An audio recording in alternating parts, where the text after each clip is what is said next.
Hello and welcome to the third Wednesday evening weirding session. I'm your host, C. Savory, creator of Fractal Praxis. Thanks for joining. So a little recap from last week. Cults are not more or less dangerous than religions. Noxious cults that are harmful, have certain patterning that even transcends religion. Cults can be found in business, political parties, even families. So why would I come out of the gate claiming Fractal Praxis might be a cult? I could have just used the terms association or interest group or club, and none of those have quite the same fear-inspiring reactions as the term cult. The reason is because I want you to be engaging with these ideas. The thing is, cults and brainwashing today are ubiquitous. I don't even think we understand just how prevalent and pervasive brainwashing and cults really are today. If you are a modern human experiencing this media through your screen device, and you tend to consume media through any mainstream platform or even algorithm-governed social media channel for hours a day, you are 99% likely to already be subject to intensive conditioning and brainwashing, and you may already be identified with some kind of social movement or group that doesn't want you to think for yourself, but wants you to give your life for some supposedly transcendent cause, that promotes a rigid belief system that supposedly explains how everything in the world is, and that other people are wrong for believing something different. Look, anyone my age or younger at least is familiar with what it's like to have your nervous system hijacked by screen media. When I was growing up, it was television and films. Today, that would also include social media. If you've ever watched a suspenseful film and you noticed your own body getting agitated, it's because you are identifying with the action happening on the screen, which is an illusion. When someone can hijack your nervous system and sweep you along a narrative journey that they fully control, they have the power to manipulate you, and they're exercising that power. I'm much more concerned with how we unconsciously give our power away these days, how it is so easily siphoned off of us through these mechanisms of superficial identification, emotional hijacking, and narrative control. So I have a stake in helping to undermine noxious cults anywhere that they may exist. The big, bad, out there systems that are oppressing us, how are we divesting from them? Not just materially, like in terms of money or goods, but also internally decoupling and detaching from their influence and reclaiming a living sovereignty that indeed is the basis from which all governments derive their power, and yet they cannot fully override us in our true power. Illusions are everywhere, especially motivated illusions, right? That want to get you to subscribe to a certain way of looking at things. Illusions are everywhere, and we are at least partially responsible for them. To reclaim sovereignty, we must devote ourselves to truth and to the overcoming of any and all illusions that separate us from the real world. There are several characteristics of noxious or harmful cults, and let's get into some of those characteristics now. First, the concentration of power, the consolidation of participants' power in a hierarchical structure that is funneled up to the charismatic leader. Fear and a refusal to answer questions and shaming and social isolation. These are all methods used to control participants and to isolate them from other social or intellectual exposure. And this maintains the control and the concentration of power. And last but not least in this list, a charismatic leader with a distinctive voice who is typically seen as the cult's prophet or messiah or some other kind of special person. Okay. Now again, Fractal Praxis is a cult, and Fractal Praxis is not a cult. And Fractal Praxis deliberately frustrates the patterning of noxious cults. So let's dig in. And some of this is a recap from last week. Fractal Praxis is a cult. Fractal Praxis has a charismatic leader, I hope, with a distinctive voice, who indeed is leveraging novel ways of using language and has, new ways of combining words and labeling things in the world, which is crucial for the functioning of a cult, specifically specialized language. This is described in the book Cultish by Amanda Morello. I came to this way through a rigorous internal journey that's not easily validated externally or even quantified outside of me, so much as observed and interacted with through me. So I do have a special claim to knowledge. This way that I am a proponent of is a unifying way, and we all belong to it already and must reclaim it for our liberation and peace and sovereignty across the world. And I build community around this way. All of that qualifies as a cult or a religion. Fractal Praxis is not a cult. It's also not a cult. And it deliberately confronts the patterning of noxious cults.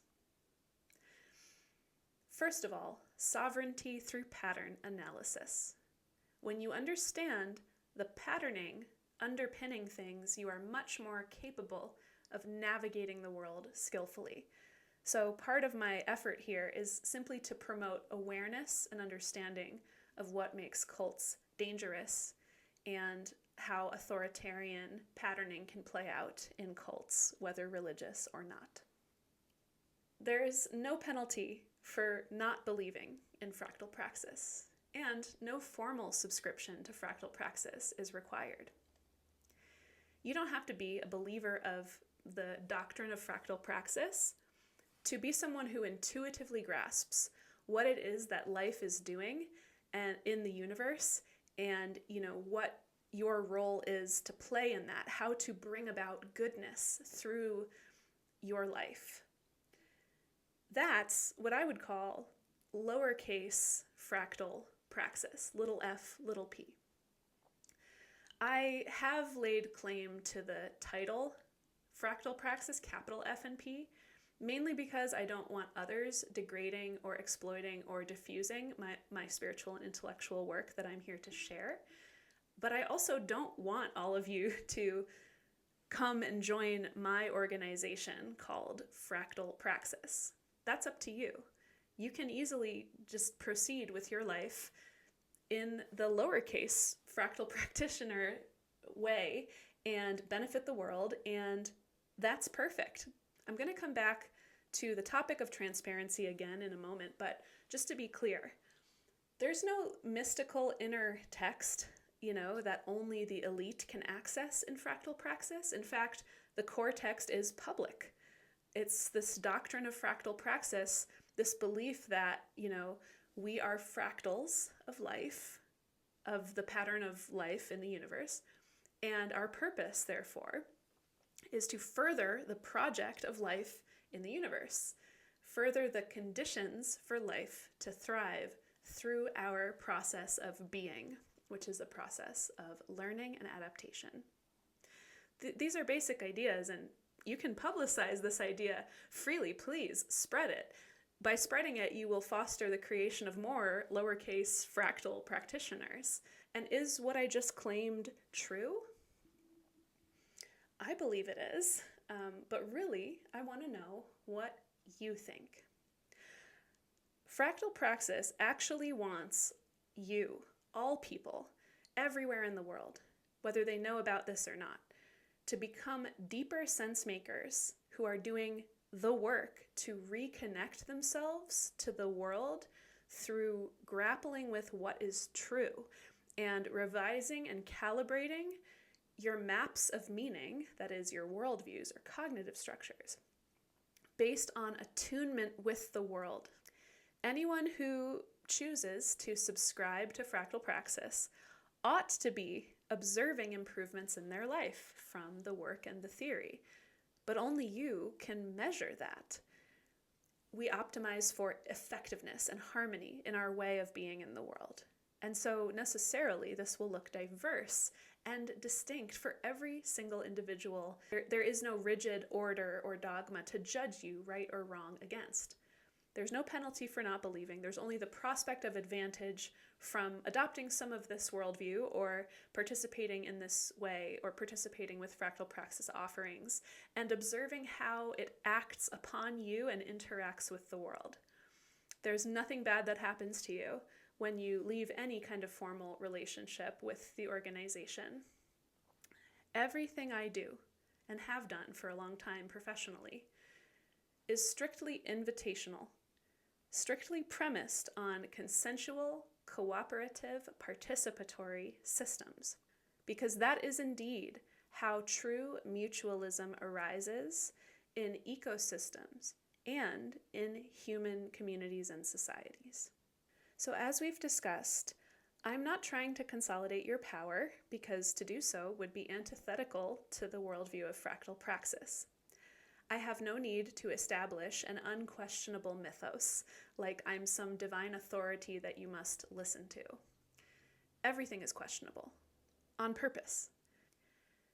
Outer gurus, as opposed to inner gurus, are always to be met with skepticism. And I may have done some specialized work that makes me a distinctive voice, perhaps even a divine channel, but everything I've done you can do too. It's basically a learning process on a hyperdrive. The process is what really matters. That's why the word praxis is right there in the name of what I'm doing. The product or how things appear are less important than the work and the process.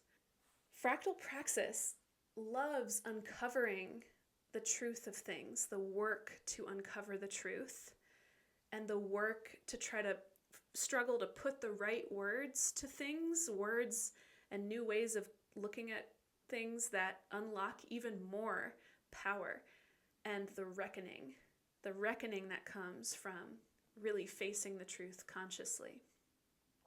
I believe we are built to reckon with the truth, to allow it to transform our beliefs and behaviors. I believe our cognitive structures, aka worldviews or cultures, are built for processing information and evolving to achieve a greater alignment with what is true over time. As a neurodivergent person, I happen to be especially fixated on grasping and naming the truth in just about any situation. I prefer relationships and cultures of people with capacity to remain open-minded, to listen and engage with what one another is seeing, thinking, expressing, and knowing. Because Fractal Praxis loves the truth, Fractal Praxis loves transparency. The greatest authority in the Fractal Praxis system is this process and work of sense-making itself. I don't have all the answers for you. What do you want to know? Just ask. We can discuss. We are in dialogue, in active sense-making with what is. I don't have all the answers. The answers I have might be unsatisfactory, but you shouldn't expect me to, nor seek them from me necessarily either. There's something intrinsically dangerous and toxic about a social order that would rather bend the truth to preserve its existing narratives than to bend its narratives to accommodate the truth.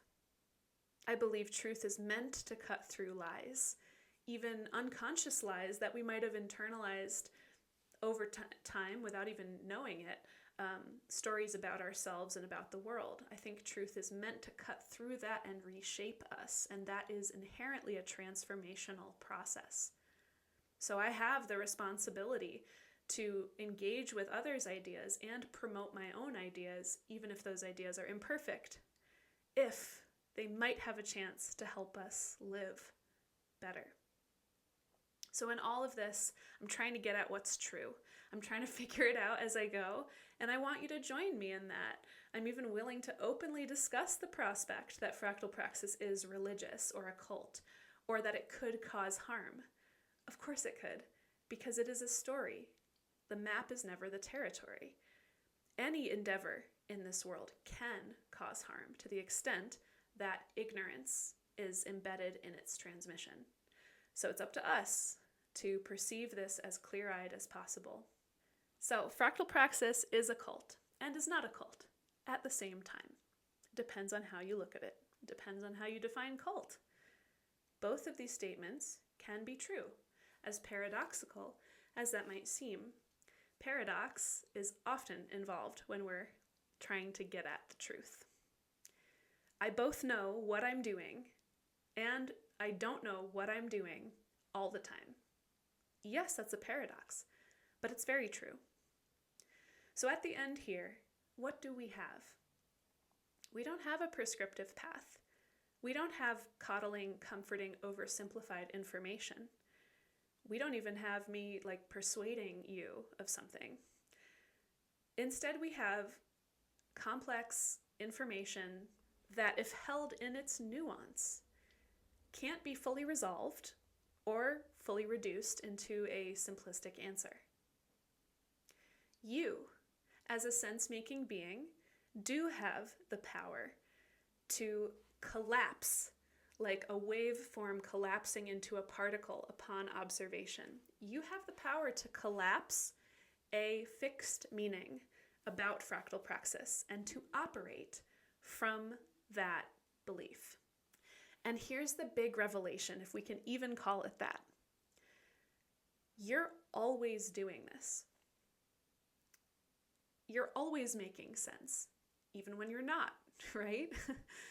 You're always absorbing information that you're exposed to, and you're acting from it as if it is true.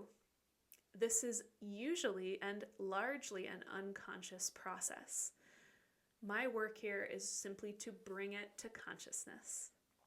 If what I offer is true and it works, then it has powerful potential to liberate you and everyone. If it is true, if I believe it is true and that it works, I would never shove it down your throat. Paradox? You decide. So ultimately, fractal praxis is organized to teach and train and equip people to become more sovereign through a variety of modalities.